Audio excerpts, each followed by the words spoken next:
Une honte planétaire. Real Madrid. Les 6 coupables désignés après le fiasco. C'est ce qu'on pouvait lire ce matin à la une de plusieurs médias espagnols. Le Real Madrid, écrasé, piétiné, humilié par Arsenal. Une défaite 3-0, mais surtout une démonstration d'impuissance, une claque qui fait trembler tout Madrid. Et aujourd'hui, les coupables ont des noms. La presse n'a épargné personne. Le Real ne ressemblait plus à un club 14 fois champion d'Europe, mais à une équipe de bas de tableau sans âme. Reste bien jusqu'au bout, car tu vas découvrir les 6 hommes pointés du doigt après ce drame footballistique. Et abonne-toi maintenant pour ne rater aucun scandale, clash ou retournement dans cette Ligue des champions de folie. Vinicius Junior, l'effondrement d'un leader. Il était censé porter le Real, être l'homme des grands soirs. Mais hier, Vinicius a été inexistant. On ne sait pas où il était toute la soirée, mais pas à l'Émirat. Marca. Note 1/10. Il n'a jamais pesé, il n'a jamais accéléré. Il s'est éteint, laissant le flanc gauche vide. Et pour un joueur qui se veut leader, c'est impardonnable. C'est pas la première fois qu'il passe à côté, mais là, au moment crucial, il a disparu. Rodrigo, le joueur invisible. Rodrigo? Certains se demandent encore s'il était vraiment sur le terrain. Méconnaissable, une ombre. AS. Note 1/10. Pas une occasion.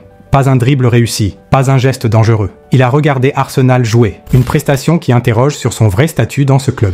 Et à ce niveau-là, en quart de finale de Ligue des Champions, tu ne peux pas te cacher. Mbappé, la fausse promesse? Tout le monde attendait la masterclass de KM9. Mais au final, on a eu un match quelconque, sans étincelle. Combatif, mais inefficace. Relevo. Note 4/10. Mbappé a tenté, c'est vrai. Un tir, 2 percées, mais jamais dangereux, jamais tranchant, jamais décisif. Et quand ton équipe sombre, ton leader offensif doit relever la tête. Ce soir-là, Mbappé a baissé les bras comme les autres. Camavinga, nervosité fatale. Il devait stabiliser le milieu. Il a déséquilibré toute l'équipe. Perte de balle, faute inutile. Et pour finir, carton rouge.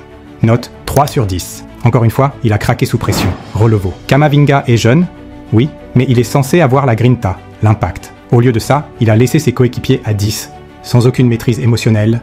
Alaba, le placement du chaos. Pourquoi l'avoir mis latéral gauche? Pourquoi prendre ce risque? Résultat, Alaba a été en souffrance pendant 90 minutes. Note 3/10. Douteux, dépassé, vulnérable. Cadenas, SR. Il n'a rien apporté offensivement.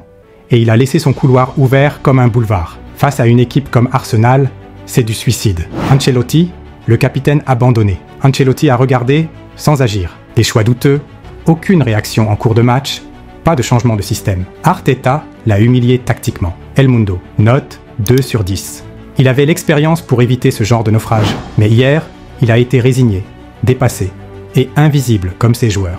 3-0. À ce stade de la compétition, c'est presque rédhibitoire. Mais attention, on parle du Real Madrid, le club des miracles. Le retour au Bernabéu sera explosif. Mais si l'équipe ne redresse pas la tête, il pourrait y avoir des têtes qui tombent dès cet été. Vinicius, Rodrigo, Ancelotti remplacé par Xabi Alonso, une reconstruction autour de Mbappé et Bellingham, tout est possible. Et toi, quel est le vrai coupable de ce naufrage? Tu penses que le Real peut renverser Arsenal? Ou est-ce déjà la fin de l'aventure européenne? Donne ton avis en commentaire. Abonne-toi pour suivre tous les clashs, toutes les surprises de cette LDC. Like si tu penses que le Real va se venger au match retour. Et partage cette vidéo à tous les fans du Real ou d'Arsenal pour bien raviver la flamme.